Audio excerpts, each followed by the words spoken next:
Malam menetes perlahan di langit hitam pekat.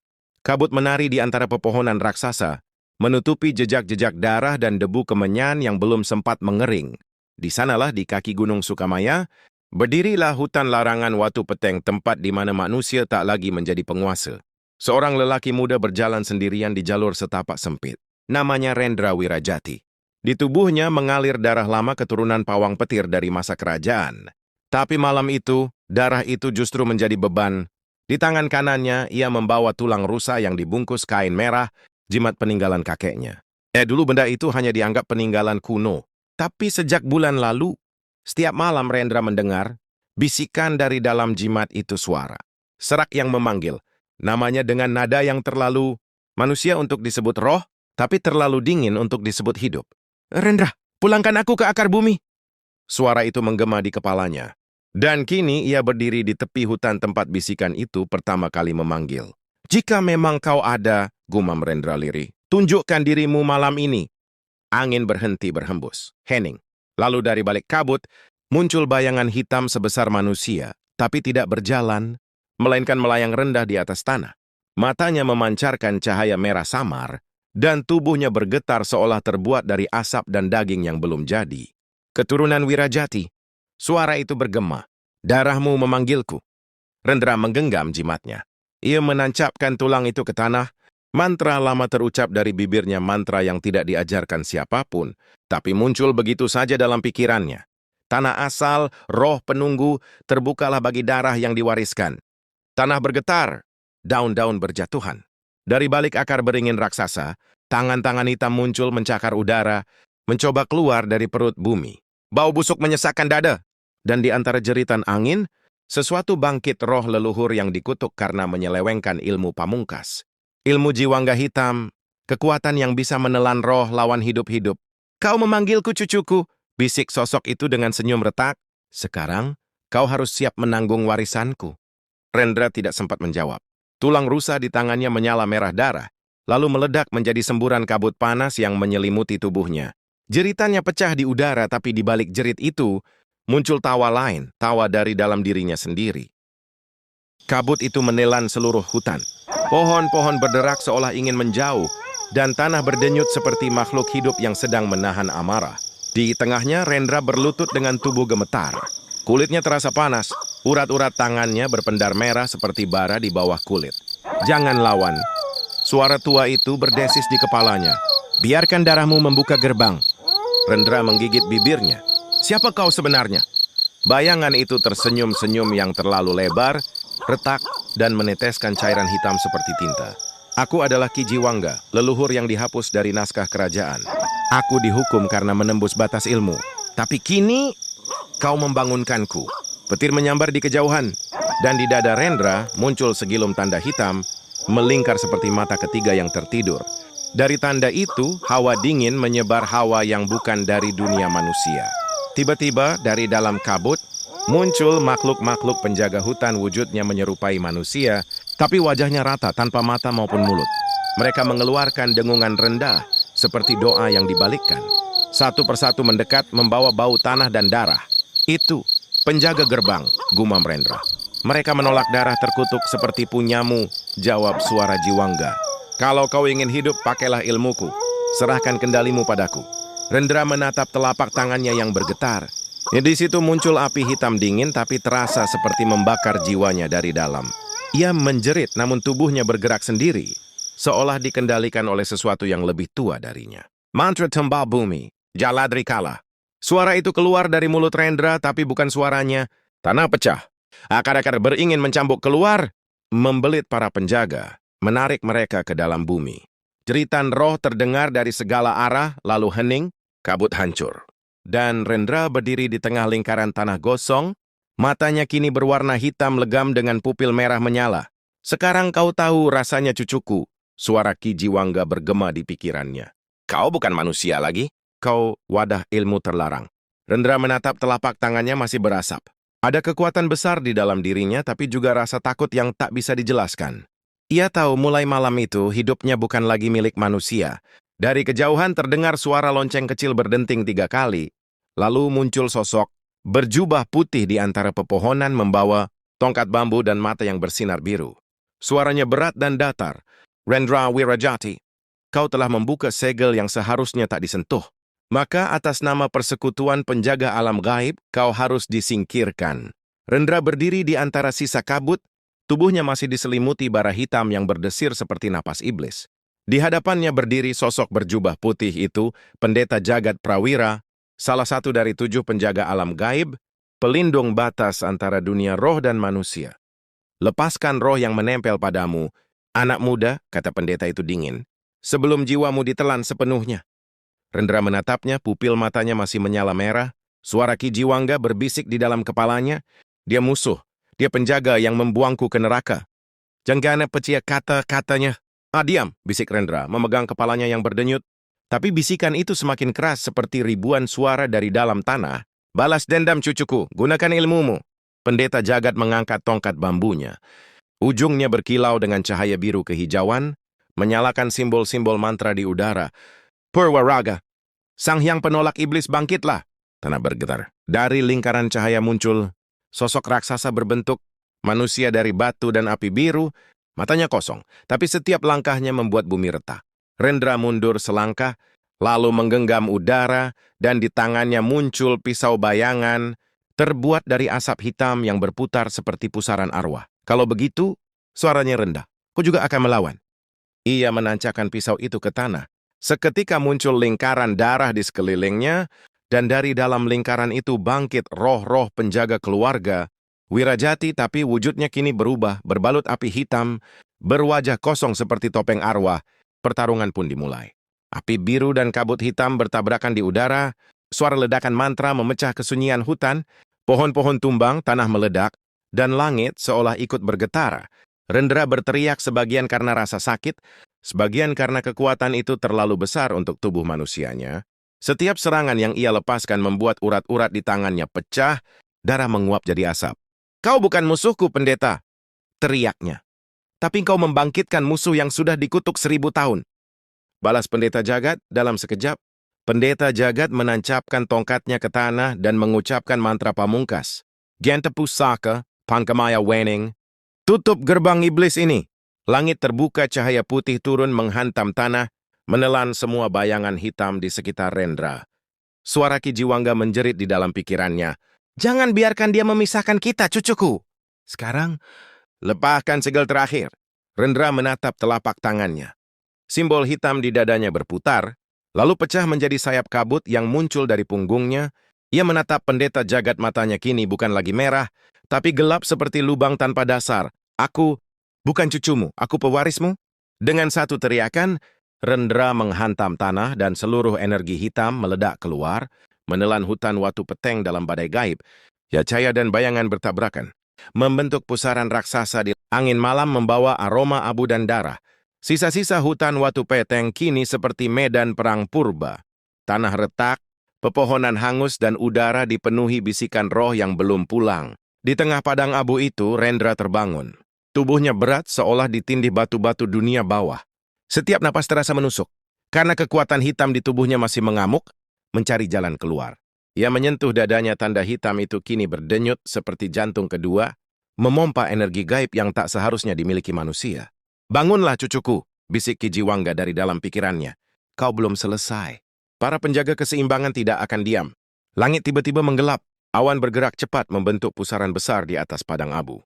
Dari dalam pusaran itu terdengar suara gemuruh bukan petir, tapi tabuhan jenderang perang dari dunia roh. Kemudian, cahaya merah menyilaukan pecah dari langit. Seekor makhluk raksasa turun dari awan, tubuhnya seperti singa, tapi kepalanya 3, satu manusia, satu macan, dan satu burung dengan paruh dari api. Setiap langkahnya membakar tanah. Itulah roh penjaga timur Barong Ajisaka, pelindung batas timur dunia roh dan musuh alami seluruh ilmu hitam. Rendra terhuyung mundur. Apa mereka semua akan datang setelahku? Tentu, jawab Ki Jiwangga. Kau telah membuka gerbang yang seharusnya tetap terkunci. Ketiga kepala makhluk itu berbicara bersamaan. Suaranya bergema dari tanah hingga langit. Pewarisku terkutuk. Kau telah membangunkan sesuatu yang seharusnya mati. Siapkan dirimu. Makhluk itu mengangkat cakarnya yang menyala merah. Tanah tepat di depan Rendra terbelah, memunculkan aliran lava gaib yang berputar seperti ular raksasa. Hawa panasnya membuat udara bergetar. Rendra menahan napas. Ya, mengangkat tangannya. Mencoba memanggil kekuatan bayangan itu, tapi tubuhnya belum pulih. Urat-uratnya menegang, mata berkunang-kunang. Energi hitam itu terlalu kuat, terlalu liar. Gunakan aku, desis Kijiwangga. Biarkan aku menggantikan tubuhmu untuk sementara. Tidak! Rendra menggertakkan gigi. Kalau aku menyerahkan tubuhku, kau akan mengambil alih sepenuhnya. Kijiwangga tertawa lirih. Lalu kau lebih memilih mati? Roh penjaga timur mengaum. Auman itu bukan suara biasa, itu adalah mantra penghancur jiwa, yang bahkan tidak menyentuh tubuh, tapi langsung mengguncang kesadaran. Rendra jatuh berlutut, darah menetes dari hidungnya. Cahaya merah dari mata Barong Ajisaka berkumpul menjadi bola api raksasa. Bola itu membesar, makin besar, sampai ukurannya setara reruntuhan pohon raksasa. Hukuman bagi pembawa ilmu terlarang? Kenapa sama dunia roh? Bola api itu dilemparkan ke Rendra. Getarannya saja sudah cukup untuk membuat tanah retak terbuka. Di saat bola api itu hampir menyentuhnya, Rendra mengangkat tangannya dan untuk pertama kalinya, kekuatannya meledak sempurna. Kabut hitam menyembur dari tubuhnya, membentuk sayap, membungkus seluruh tubuhnya. Api raksasa itu menghantam kabut. Dentuman terjadi memunculkan gelombang kejut yang merobek langit. Ketika debu mereda, Rendra berdiri dengan mata sepenuhnya hitam. Aura hitamnya bukan lagi asap, tetapi bayangan padat, seperti minyak pekat yang hidup. Kijiwangga berbisik bangga. Sekarang, kau benar-benar menjadi wadahku. Rendra maju selangkah. Dengan satu gerakan tangannya, ia memanggil pisau jiwa senjata hitam yang berdenyut seperti organ hidup. Roh penjaga timur menatapnya, ketiga kepala itu menyeringai. Baiklah, pewaris kegelapan. Mari kita lihat apakah jiwamu cukup kuat. Pertempuran keduanya pun dimulai. Api merah melawan kabut hitam. Mantra kuno melawan ilmu terlarang. Dan di kejauhan, dua bayangan lain mulai muncul dari hutan. Penjaga utara dan penjaga barat datang karena cahaya gerbang terkutuk sudah bangkit. Dan perang baru saja dimulai. Langit di atas suatu peteng berubah menjadi pusaran merah hitam. Aura dari gerbang terlarang yang dibuka. Rendra membuat dunia roh dan dunia manusia saling menembus. Tanah berguncang, udara bergetar, dan bisikan ribuan arwah terdengar tanpa henti. Di tengah padang abu, pertarungan Rendra dan roh penjaga timur, Barong Ajisaka, sudah memporak-porandakan separuh hutan. Api merah berputar seperti angin topan, sementara kabut hitam. Rendra membentuk pusaran bayangan yang berputar seperti vorteks jiwa. Namun tiba-tiba, Dua! Kilatan cahaya hijau dan ungu memecah langit. Dua sosok muncul di sisi barat dan utara medan perang. Penjaga utara, Raspati Banyuwuta. Roh air raksasa, tubuhnya seperti manusia, tapi seluruhnya tersusun dari air sungai yang terus mengalir. Setiap langkahnya membuat air tanah muncul, menciptakan tsunami kecil. Penjaga barat, Garuda Aji Sembara. Roh burung emas raksasa dengan bulu-bulu yang memancarkan cahaya suci. Sayapnya menciptakan gelombang angin yang mampu memotong pohon besar seperti kertas. Keduanya berdiri tegak memandang Rendra dan Barong Ajisaka. Pewarisan ilmu jahat telah dimulai. Gerbangnya terbuka. Kita tak boleh membiarkannya berkembang. Barong Ajisaka menggeram, jangan ikut campur. Anak ini adalah hukumanku. Garuda Aji menjawab, dia bukan lagi sekadar anak. Dia adalah ancaman bagi seluruh penjaga. Rendra memijak tanah, aura hitamnya meledak menyebar seperti penyakit. Kalian semua ingin membunuhku. Kenapa? Aku bahkan belum memilih takdirku.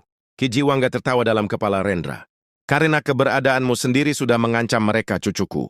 Dunia ini takut pada kekuatan yang tidak bisa mereka kendalikan. Rendra merasakan amarah membara di dadanya. Bukan karena dia ingin menghancurkan mereka, tapi karena dunia ini memaksa dia menjadi sesuatu. Padahal dia sendiri tidak tahu apa yang ia inginkan. Pertempuran pun dimulai. Barong Ajisaka melemparkan bola api merah dari ketiga kepalanya. Raspati Banyuwuta membalas dengan tembok air bercampur garam, menghentikan api dan mengubahnya menjadi uap panas. Garuda Aji Sembara turun dari langit dengan kecepatan kilat, menyerang Rendra langsung. Rendra mengangkat pisau jiwa, kabut hitamnya membentuk perisai bergerigi dan saat sayap Garuda menghantamnya, krak! Cahaya emas pecah, kabut hitam merayap seperti belatung, mencoba menelan cahaya itu. Garuda meraung, ilmu terkutuk itu bahkan mampu melawan cahaya suci. Rendra berbalik dan meledakkan energi hitam ke arah Barong Ajisaka. Namun Raspati Banyuwuta tiba-tiba muncul di depan Rendra, memblokir serangan itu dengan gelombang air. Air itu melilit tubuh Rendra dan mencoba memperangkapnya seperti rantai hidup. Rendra berteriak bukan oleh sakit, Tapi karena tekanan spiritual dari 3 penjaga yang menyerangnya bersamaan, Kijiwangga mendorong dari dalam kepalanya, "Biarkan aku mengambil alih. Hanya aku yang bisa menghadapi mereka." "Tidak!" Rendra melawan. Suara itu menggema, membuat aura hitam liar seperti badai. Benturan mantra terbuka, Garuda memanggil cahaya, Barong memanggil api dunia roh, Rasepati memanggil air dasar bumi, dan Rendra memanggil kegelapan yang bahkan penjaga pun tak bisa menamai. Ketika keempat kekuatan itu saling bertabrakan, "Pemem!" Gelombang energi memukul keluar, menghancurkan tanah dalam radius puluhan meter. Debu hitam naik berupa jamur besar seperti letusan gunung. Di tengah cahaya dan bayangan itu, terdengar jeritan bukan dari Rendra, bukan dari penjaga, tapi dari sesuatu yang lain. Sesuatu yang ikut terbangun karena gerbang telah dibuka. Gerbang Watu Peteng memancarkan cahaya hijau gelap, dan dari dalamnya, sebuah tangan raksasa berbentuk tengkorak muncul. Barong Ajisaka memekik, itu bukan dari dunia ini. Rasepati gemetar, gerbangnya membangunkan penghuni dasar. Rendra menatap gerbang itu dengan ngeri. Kijiwangga berbisik dengan nada yang, untuk pertama kalinya, terdengar takut. "Ini bukan rencanaku. Bagaimana bisa?" Satu tangan lagi keluar, lalu kepala. Lalu tubuh raksasa hitam yang tersusun dari ribuan jiwa yang menjerit. Semua penjaga mundur, Rendra terpaku. Penghuni dasar telah bangkit entitas yang bahkan penjaga tak mampu hadapi. Dan kini mereka semua berdiri di arena yang sama. Tanah Watu Peteng bergetar seperti perut bumi sedang menahan muntahan kutukan. Dari gerbang terlarang, cahaya hijau gelap memancar, bukan cahaya hidup, tapi cahaya yang memakan cahaya lain. Suara jeritan ratusan jiwa terdengar seperti badai yang datang dari kedalaman dunia bawah. Rendra berdiri terpaku. Penjaga timur, utara, dan barat roh-roh yang seharusnya tak pernah gentar kini mundur langkah demi langkah. Ketakutan memenuhi mata mereka. Dari gerbang itu muncul sesuatu yang bukan makhluk, bukan roh, tapi kumpulan dosa yang berubah menjadi wujud. Penghuni dasar, entitas pertama yang pernah dihukum sebelum dunia roh terbentuk. Sumber dari seluruh ketakutan, kesalahan, dan kutukan para leluhur kuno. Lengannya panjang dan tipis, seperti tulang yang dilapisi bayangan. Tubuhnya bergetar, disusun dari wajah-wajah yang menjerit wajah manusia, binatang, bahkan roh-roh kuno yang tak dikenal. Kepalanya seperti tengkorak besar, tapi memiliki 3 rahang yang saling bertumpuk. Dan matanya kosong, bukan hitam, bukan putih, hanya kekosongan murni yang menelan apapun yang menatapnya. Barong Ajisaka menggeram keras. Gerbang itu tidak seharusnya bisa dibuka oleh manusia. Raspati Banyuwuta menyentakkan air dari tanah, namun air itu segera menguap sebelum menyentuh penghuni dasar. Tidak ada unsur alam yang bisa menyentuhnya. Dia berada di luar hukum kami. Garuda Aji Sembara mengepakkan sayap emasnya. "Rendra, tutup gerbang itu! Kau pewarisnya, kau harus bisa!" Tapi Rendra hanya menggeleng. "Kekuatan ini bukan milikku, Kijiwangga. Apa yang kau lakukan?" Kijiwangga menjawab dari dalam kepalanya, bukan dengan tawa, bukan dengan ejekan, tapi dengan suara kecil, ketakutan yang belum pernah Rendra dengar sebelumnya. "Bukan aku. Aku tak pernah berniat membangunkannya. Itu kekuasaan yang melampaui diriku." Penghuni dasar mengangkat kepalanya. Semua suara di hutan langsung hilang seolah dunia tercekik. Ia membuka rahang pertamanya, lalu yang kedua, lalu yang ketiga. Dari ketiga rahang itu, muncul suara yang bukan suara. Kembalikan. Getarannya membuat tanah retak seperti kaca. Rendra mundur selangkah. "Kak, kembalikan apa?" Penghuni dasar menunduk, seolah mencium Rendra. Bayangannya menyentuh tanah dan membuat padang. Abu itu langsung berubah menjadi lumpur hitam berdenyut. Lalu suara itu kembali. "Barry, aku, Wada." Rendra terbelalak. Ia baru menyadari entitas itu tidak bangkit sendiri. Ia merespons tanda hitam di dada Rendra. Gerbang Watu Peteng bangkit bukan karena Kijiwangga, tetapi karena penghuni dasar mencari tubuh baru. Penjaga timur mengaum, "Jangan biarkan dia mengambil pemuda itu. Kalau penghuni dasar menyatu dengan tubuh manusia, dunia roh akan runtuh." Raspati menciptakan tembok air menjulang. Barong menciptakan api merah menyala. Garuda melepaskan cahaya suci. Serangan mereka bertiga menghantam penghuni dasar. Namun, api padam, air mendidih, cahaya lenyap. Semua serangan hanya menyentuh kosong.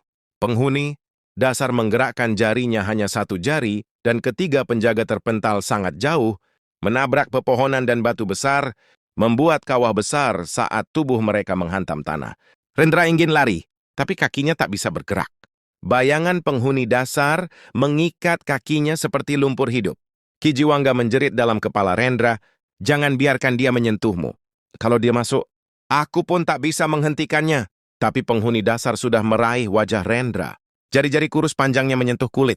Rendra dingin seperti kematian yang tak punya arah, dan entitas itu berkata sekali lagi, "Wadah." Tepat saat itu, tanda hitam di dada Rendra meledak, memancarkan kabut hitam yang mengamuk liar bukan hanya dari tubuhnya, tapi dari dalam jiwanya. Dan penghuni dasar menyatu dengan kabut itu. Rendra menjerit-jeritan yang membuat angin berhenti berhembus, dan langit terbelah tipis.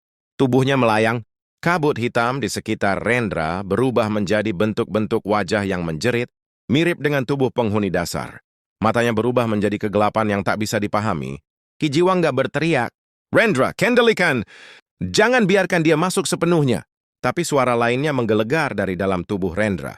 AKU bangkit, dan dunia roh bergetar seakan kiamat telah dimulai. Kabut merah muda mulai menyelimuti hutan yang hancur. Rendra berdiri tegak di tengah padang abu, napasnya berat, tubuhnya masih bergetar akibat pelepasan energi barusan. Telinganya berdenging, lalu sunyi. Terlalu sunyi, sampai tanah tiba-tiba berdenyut. Gemuruh seperti napas makhluk raksasa terdengar dari bawah bumi. Retakan membentuk pola lingkaran di sekitar Rendra. Aroma busuk bercampur belerang naik dari celah-celah tanah. "Kau sudah membukanya, cucuku?" bisik Kijiwangga dengan suara penuh puas. "Gerbang dasar, tempat di mana makhluk-makhluk purba dibuang." Rendra menelan ludah. "Apa yang kau sembunyikan dariku?" Sebelum ia mendapat jawaban, tanah di depannya meledak, dan muncul sosok tinggi dengan kulit gelap sehitam arang, matanya menyala ungu, dan mulutnya dipenuhi gigi seperti serangga. Tubuhnya kurus panjang, tapi setiap gerakannya terasa seperti beban gunung. Penghuni dasar. Makhluk yang bahkan para penjaga alam enggan menyebut namanya. Sosok itu menatap langsung ke arah Rendra. "Pewaris bayangan, tubuhmu mengandung aroma kunci. Kunci untuk membebaskan kami semua. Rendra mundur. Aku tidak ingin membebaskan makhluk seperti kalian." Makhluk itu tertawa, suara cekikikannya seperti tulang diseret ke batu. Namun sebelum penghuni dasar itu menyerang, udara di belakang Rendra berubah. Kilatan cahaya emas muncul, dan pendeta jagat prawira muncul kembali, kini ditemani seseorang lain. Seorang perempuan muda berpakaian putih lusuh, rambut kepangnya panjang dengan jimat-jimat kuno tergantung di ujungnya. Ia menatap Rendra tanpa takut. "Nyai Raras Purnakelana, penjaga timur, pemanggil cahaya suci. Jadi ini sebabnya bumi bergetar," katanya lirih. "Pewarisku memutus segel, pendeta. Kita terlambat." Pendeta jagat memukul tanah dengan tongkatnya. Tidak ada kata terlambat. Rendra masih bisa diselamatkan. Rendra menyeringai sebagian karena marah, sebagian karena ketakutan. "Jadi kalian berdua ingin menghentikanku? Silakan coba." Namun sebelum mereka bergerak, penghuni dasar itu mengangkat kedua tangannya. Tanah di sekitar mereka tenggelam, membentuk kawah besar. Serangga-serangga hitam sebesar tangan manusia merayap keluar, memenuhi tepian kawah seperti lautan hidup. "Kalian semua hanya akan menjadi persembahan," dan pertempuran tiga arah pun dimulai. Penghuni dasar versus Rendra. Makhluk purba itu menyerang tanpa mantra, hanya kekuatan murni yang menggetarkan tulang. Setiap pukulannya membuat udara bergulung seperti badai. Rendra mengangkat tangan kabut hitam membentuk perisai samar. Benturan pertama membuat Rendra terpental puluhan meter hingga menghantam batang pohon mati. "Tubuh manusia terlalu rapuh," ejek makhluk itu. "Tapi aku bisa mengambil alih." Kabut hitam di tubuh Rendra membalik, seperti hendak terhisap ke dalam makhluk tersebut. Kijiwangga berteriak panik dalam pikirannya. "Tahan dia, cucuku!" Penghuni dasar bisa memakan ilmu gaib mentah. Penjaga timur versus penghuni dasar. Nyai Raras menghunus cemeti berlapis cahaya emas. "Tali Arunika. Patahkan gelap!" Cemeti itu menyambar tubuh makhluk purba. Kulitnya terkelupas, memperlihatkan daging ungu yang berdenyut seperti jantung raksasa. Makhluk itu menjerit dan mencabut cemeti itu seolah tidak lebih dari rumput liar. "Cahaya kecil tidak bisa melukai kami." Ia meludah, dan ludahnya berubah menjadi belatung membara. Pendeta jagat versus Rendra. Pendeta jagat bergerak cepat, menancapkan tongkatnya di depan Rendra. "Anak muda, kendalikan dirimu sebelum roh tua itu memakan jiwamu." Rendra memukul tongkat itu. Ledakan kabut hitam mencabik tanah. "Aku tidak butuh dikendalikan." Sambil menahan dorongan itu, pendeta jagat berbisik, "Kalau begini aku akan menyegelmu sementara." Tapi Rendra lebih cepat. Ia menarik kabut di sekelilingnya dan membentuk 3 bayangan hitam yang langsung menyerang. Pendeta dari 3 arah. Pandemonium. Pertempuran menjadi kacau total. Kabut hitam beradu dengan cahaya emas. Makhluk purba memakan serangga-serangga kecil untuk memperkuat tubuhnya. Tanah berubah menjadi lumpur hidup. Langit terbelah oleh kilatan mantra. Pada satu momen, ketiga pihak saling berhadapan di tengah kawah. Rendra, tubuhnya setengah dikuasai Ki Jiwangga. Matanya berubah 2 warna. Satu hitam total, satu merah membara. Nyai Raras. Cahayanya mulai redup tapi ia tidak mundur. Penghuni dasar. Tubuhnya kini memanjang seperti ular siap menelan siapapun. Dan kemudian, tanah di bawah mereka retak lagi. Suara berat bergema dari kedalaman. Kalian memanggilku terlalu cepat. Hutan terlarang diam bagai kuburan. Kabut merah dari pertempuran 3 arah. Belum hilang ketika tanah di dasar kawah mulai berdenyut, seperti jantung raksasa yang baru terbangun dari tidur panjang. Rendra, Nyai Raras, dan penghuni dasar yang masih tersisa sama-sama menatap tanah itu. Bahkan Ki Jiwangga yang biasanya sombong dan penuh keserakahan, tiba-tiba membisu. Rendra menggertakkan giginya. Apalagi yang bangkit kali ini? Tanah meledak. Dari kedalaman gelap muncul tangan raksasa, hitam, kurus, panjang. Jari-jarinya seperti tulang berlapis kulit abu-abu gelap. Senggangan itu mencengkeram udara, lalu menarik tubuh yang begitu besar hingga langit seolah menyempit oleh kehadirannya. Sosok itu bukan raksasa, bukan siluman, bukan roh. Itu entitas. Penjaga timur terbelalak. Itu bukan penghuni dunia bawah. Itu lebih tua. Penghuni dasar menunduk, tubuhnya gemetar hebat. Itu malah makhluk tertua, yang bahkan penghuni dasar pun tidak menyebut namanya tanpa rasa takut. Rendra merasakan punggungnya dingin, meski energi hitam masih mengalir dalam tubuhnya. Wujud makhluk tertua. Melah berdiri setinggi 3 pohon jati besar, tubuhnya terdiri dari bayangan yang padat, seolah cahaya menolak menyentuhnya. Tidak ada wajah, tidak ada mulut, hanya cekungan gelap yang bergolak seperti permukaan air hitam. Tapi ketika ia bergerak, seluruh hutan mendesis. Suara Ki Jiwangga pecah dalam kepala Rendra. Anak bodoh! Dialah yang pertama dikurung sebelum manusia lahir, untuk alasan yang sangat jelas. Rendra menggenggam pedang kabutnya. Sembunyikan ketakutanmu, Ki. Tidak membantu. Aku tidak takut. Aku ngeri.